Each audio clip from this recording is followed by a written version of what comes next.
In this video, I'm going to show you how to move an app to a folder in Base44 in just a few simple steps. This is a quick way to keep your workspace organized, especially if you have multiple apps and want everything grouped neatly in the right place. If this video helps, make sure to hit like and subscribe for more quick tutorials like this. Let's get into it.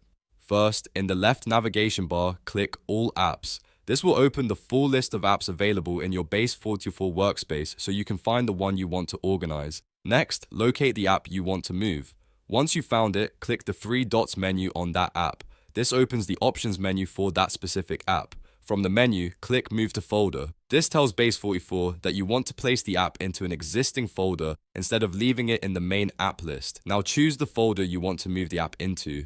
Take a moment to make sure you select the correct folder, especially if you have several similar ones. After selecting the folder, click Move. Base44 will instantly place the app into that folder and your workspace will be more organized right away. And that's it. You've now moved an app to a folder in Base44. If this tutorial helped you out, don't forget to like the video, subscribe to the channel, and turn on notifications so you don't miss the next one.